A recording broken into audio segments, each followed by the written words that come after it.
வணக்கம் நேர்களே, இது ஷர்மிளா டாக்கீஸ். நான் உங்கள் டாக்டர் ஷர்மிளா. நேத்து நம்ம குஷ்பு அக்கா ரொம்ப அப்படியே அறிவுபூர்வமா பேசுறதா நினைச்சுக்கிட்டு சில விஷயங்கள சொல்லியிருக்கிறாங்க. அத பத்தி தான் இந்த காணொளியில பார்க்க போறோம். அதாவது பத்திரிகையாளர்கள் அவர்கிட்ட கேட்குறாங்க. விசிகாவுடைய தலைவர் முனைவர் டாக்டர் திருமாவளவன் அவர் சொல்லியிருக்காரு, விஜயும் சீமானும் ஆர்எஸ்எஸ் பெற்றெடுத்த பிள்ளைகள் அப்படின்னு சொல்லியிருக்காரு. இத பத்தி நீங்க என்ன நினைக்கிறீங்க அப்படின்னு கேட்டா, அக்கா ரொம்ப புத்திசாலித்தனமா பதில் சொல்றாங்களாம். அவர் யார் பிள்ளைங்க? திமுக பிள்ளையா? இல்ல காங்கிரஸ் பிள்ளையா? அப்படின்ற ஒரு கேள்வி கேட்டிருக்காங்க. அக்காவுக்கு சில உண்மைகள நம்ம சொல்ல வேண்டியிருக்கு. அம்மாடி, நீங்களே திமுக பெற்றெடுத்து காங்கிரஸ் வளர்த்த பிள்ளை தான். இங்க பொறந்து அங்க வளர்ந்ததுனால தான் இன்னமும் அரசியல்ல கொஞ்சமாவது உங்களால தாக்கு பிடிக்க முடியுது. நேரடியா பாஜகவுல போய் ஆரம்பத்திலேயே ஐக்கியமாயிருந்தீங்கன்னா, இந்நேரத்துக்கு நீங்க காணாம போயிருப்பீங்க. இங்க திமுகவுல உங்களுக்கு அரசியல்னா என்னன்னு ஆனா ஆவன்னா கத்துக் குடுத்தாங்க. கொள்கைனா என்ன அப்படிங்கறத புரிய வச்சாங்க. ஆனா அவங்களுக்கு நேர்மையா இல்லாம, பதவி ஆசையில இங்க இருந்து காங்கிரஸ்க்கு தாவுனீங்க. சரி, காங்கிரஸ்ல இருக்கக்கூடிய மதச்சார்பின்மையாவது நீங்க உள்வாங்கியிருப்பீங்க அப்படின்னு யோசிச்சா, அங்கேயும் நேர்மையா இல்லாம, பதவி ஆசை புடிச்சு அங்கிருந்து அவர்களுக்கு நேர் எதிர் கொள்கை கொண்ட பாஜகவுக்கு தாவுனீங்க. சரி, பாஜகவுல உங்களுக்கு உரிய அங்கீகாரம் கிடைச்சதான்னு பாத்தீங்கன்னா, அதுவும் இல்ல. 10ஓட 11 அத்தோடு இது ஒண்ணு அப்படின்னு உங்கள வெறும் ஒரு அலங்காரம் பொம்மையா அங்க வச்சிருக்கிறாங்க. இன்னைக்கு நீங்க பேசுறது கூட எவனோ ஒருத்தன் மேல இருந்து ஸ்கிரிப்ட் எழுதி குடுக்கறது தான். ஏன்னா, உங்களுக்குன்னு தனிப்பட்ட ஒரு கொள்கையோ, இல்ல உங்களுக்குன்னு தனிப்பட்ட ஏதாவது மாரல்ஸோ, எத்திக்ஸோ இருந்ததுன்னா, நீங்க முதல்ல பாஜகவுல போய் சேர்ந்திருக்க மாட்டீங்க. நான் பெரியாரிஸ்ட், பெரியாரின் பேத்தி அப்படின்னு பெருமையா பேசின நீங்க, இன்னைக்கு சங்கி கூடாரத்துல உட்கார்ந்துகிட்டு அவங்களுக்கு சிங்கி அடிச்சுக்கிட்டு இருக்கிறீங்க. உண்மையிலேயே நீங்க பெரியார் பேத்தியா இருந்தீங்கன்னா, பெரியார் கருத்தியல் உள்வாங்கி இருந்தீங்கன்னா, பாஜக பக்கம் தலை வச்சு கூட படுத்திருக்க மாட்டீங்க. ஆனா இன்னைக்கு காசுக்காக பாஜகவுக்கு குலைக்கிற நாய் மாரி ஆயிட்டீங்க பாத்தீங்களா? ஏன் நாய்ன்னு சொல்றேன்னா, அதுக்கு ஒரு காரணம் இருக்கு. மலைய பார்த்து நாய் குறைச்சதுன்னு சொல்லுவாங்களாம். நீங்க திருமாவளவன பார்த்து கேட்ட கேள்விக்கு அதத்தான் உவமையா சொல்ல முடியும். அவர் கடந்து வந்த பாதை என்ன தெரியுமா? களத்துல நின்னு முதல்ல போராளியா அரசியலுக்குள்ள வந்தாரு. ஒடுக்கப்பட்ட மக்களுடைய உரிமைகளுக்காக தொடர்ந்து எந்த சமரசமும் இல்லாம குரல் கொடுத்தார். ஒடுக்கப்பட்ட மக்கள்னு நான் சொல்றது பட்டியலின மக்களை மட்டும் இல்லம்மா.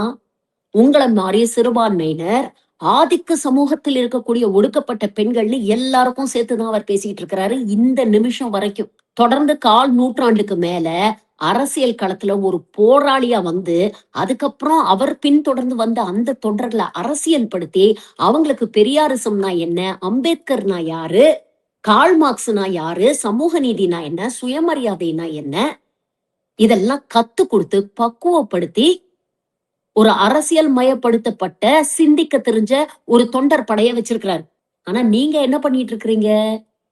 சிந்திக்க தெரியாத, சுயமரியாதை இல்லாத, நீங்க சொல்லக்கூடிய விஷயங்களை செயல்படுத்தக்கூடிய ஒரு அல்லக்கை கூட்டத்த, ஒரு குண்டர் கூட்டத்த உருவாக்கி வச்சிருக்கிறீங்க. உங்களுக்கெல்லாம் அவர பார்த்து பேசுறதுக்கு என்ன தகுதி இருக்கு? அவர் அரசியல் களத்துல செஞ்ச விஷயங்கள்ல ஒரு கால்வாசி வேண்டாம். ஒரு 1% நீங்க செஞ்சிருப்பீங்களா? எத்தன விஷயங்களுக்காக தெருவுல வந்து போராடுறாரு, குரல் குடுக்குறாரு. நீங்க என்ன பண்ணிட்டு இருந்தீங்க?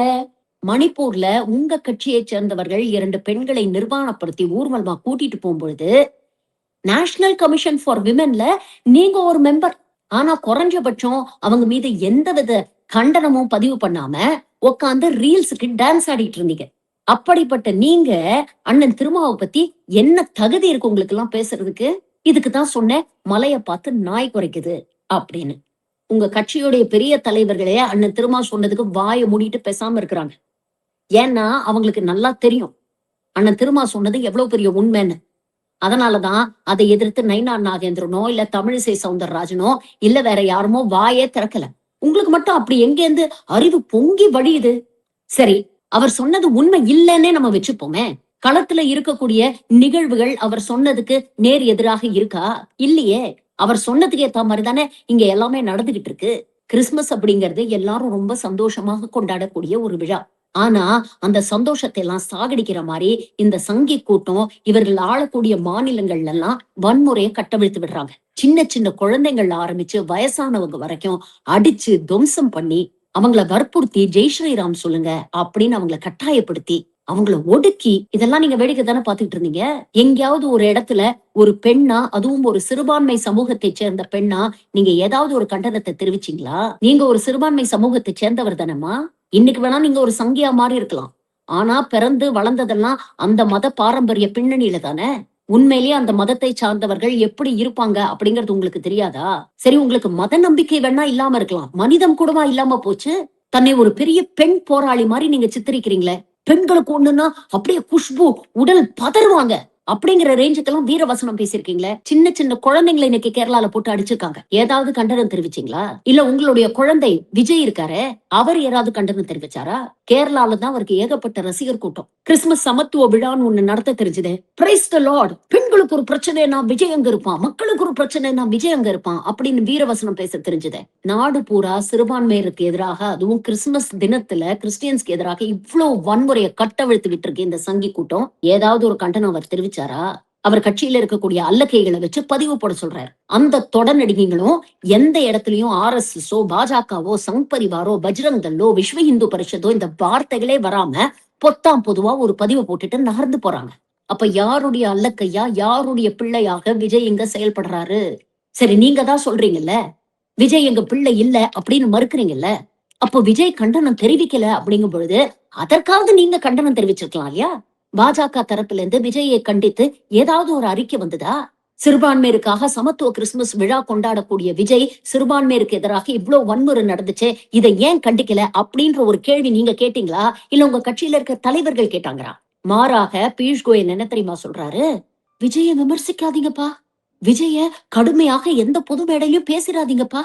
ஏன்னா அவருடைய நோக்கமே சிறுபான்மையினர் ஓட்ட பிரிக்கிறது. நமக்கு சிறுபான்மையினர் ஓட்டு எப்படியும் வராதுப்பா. தடுக்கி விழுந்தாலும் சிறுபான்மையினர் தமிழ்நாட்டுல பாஜகவுக்கு ஓட்டு போட மாட்டாங்கப்பா. அதனாலதான் சிறுபான்மையினர் ஓட்ட பிரிக்கணுங்கிற அஜெண்டாவை கொடுத்து விஜய் நாங்க களத்துல இறக்கி இருக்கிறோம்ப்பா. அதனால தயவு செஞ்சு விஜயை விமர்சனம் பண்ணாதீங்கப்பா அப்படின்னு உங்க கட்சியுடைய மூத்த தலைவர்கள் பியூஷ் கோயல், அமித்ஷா போன்றவர்கள் பேசுறாங்க. அப்போ விஜய் யாருடைய பிள்ளை? கரூர்ல ஒரு பிரச்சனை நடந்த போது அப்படியே பதறி அடிச்சுக்கிட்டு காப்பாத்த ஓடோடி வந்தது யாரு? பாஜக தலைவர்கள் தானே. அண்ணாமலை வந்து களத்துல நின்னு ஆதரவா பேசுறாரு. உண்மை கண்டறியும் குழுன்னு ஒண்ணு அனுப்புறீங்க. தமிழிசை அக்கா சொல்றாங்க விஜய் ஒரு குழந்தை, அரசியல் குழந்தை. அவரை கைப்பிடிச்சு நாங்களும் அதிமுக அப்பா அம்மா ஸ்தானத்துல இருந்து வழி நடத்துவோம். இதெல்லாம் உங்க தலைவர்கள் பேசின பேச்சு தானே. எங்க தலைவர் திருமாவளவன் கற்பனை பண்ணி சொல்லலையே. சரி, அதெல்லாம் இருக்கட்டும். 2 நாளா ஒரு பிரச்சனை கொழுந்து விட்டு எரியுது. விஜய் வீட்டு வாசல்ல ஒரு பெண் போராட்டம் பண்றாங்க. எனக்கு உரிய அங்கீகாரம் கிடைக்கலன்னு விஜயோடைய வண்டிய வழிமறிக்கிறாங்க. கொஞ்சம் கூட மனிதாபிமானம் இல்லாம இறங்கி அந்த பெண் கிட்ட ஒரு வார்த்தை பேசணுங்கிற அடிப்படை மரியாதை கூட இல்லாம அதை கடந்து உள்ளே செல்கிறார் விஜய். நீங்க பெண்ணிய போராளி தானே மேடம், இதையாவது கண்டிச்சு பேசிருக்கலாம் இல்லையா? அந்த பெண் இன்னைக்கு தூக்க மாத்திரையை சாப்பிட்டுட்டு தற்கொலை முயற்சி பண்ணி ஹாஸ்பிட்டல்ல முடியாம கிடக்கு. அந்த பெண்ணை போய் பார்க்கணும் அப்படிங்கிற குறைந்தபட்ச நாகரிகம் கூட இல்லாம மலேசியாவுக்கு ஆடியோ லான்ச்சுக்கு கிளம்பி போயிட்டாரு. இத பத்தியாவது பாஜக ஏதாவது கண்டனம் தெரிவிச்சிருக்கிறா? ஏதாவது பேசிருக்கிறீங்களா? நீங்க சொல்ற மாதிரி விஜய் உங்களுடைய அரசியல் எதிரியாக இருந்தா களத்துல பாஜக எந்த அளவுக்கு திமுகவை அட்டாக் பண்ணுதோ அந்த அளவுக்கு விஜயும் அட்டாக் பண்ணணும் இல்லையா? உங்க கூட்டணிக்கு ஆபத்தாகத்தானே விஜய் களத்துல வந்திருக்கிறாரு. அது உண்மையாக இருந்ததுன்னா விஜய் இந்நேரத்துக்கு நீங்க அட்டாக் பண்ணிருக்கணுமா இல்லையா?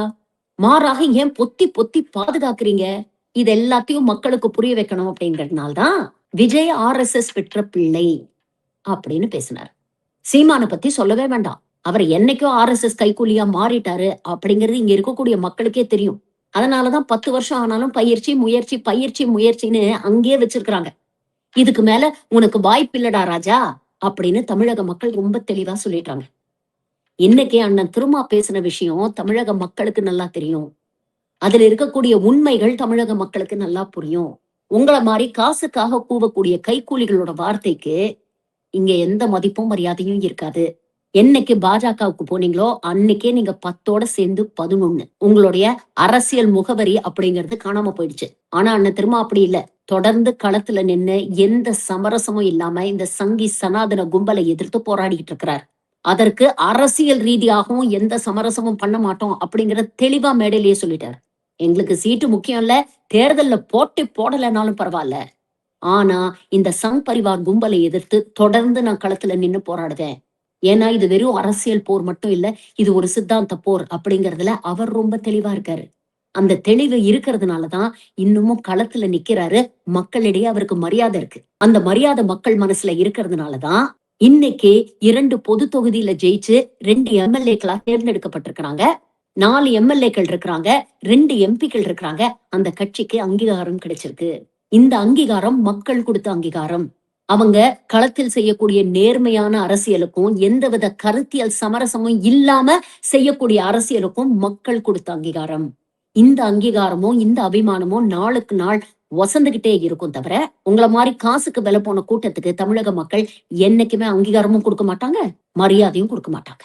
அதனால இந்த வெட்டி பேச்செல்லாம் ஓரங்கட்டிட்டு, குறைஞ்சபட்சம் மக்கள் பிரச்சனைக்கு குரல் கொடுக்கக்கூடிய அடிப்படை மனிதத்த முதல்ல வளர்த்துக்கங்க. முதல்ல மனுஷனா மாறுங்க. அதுக்கப்புறம் அரசியல் பேசலாம்.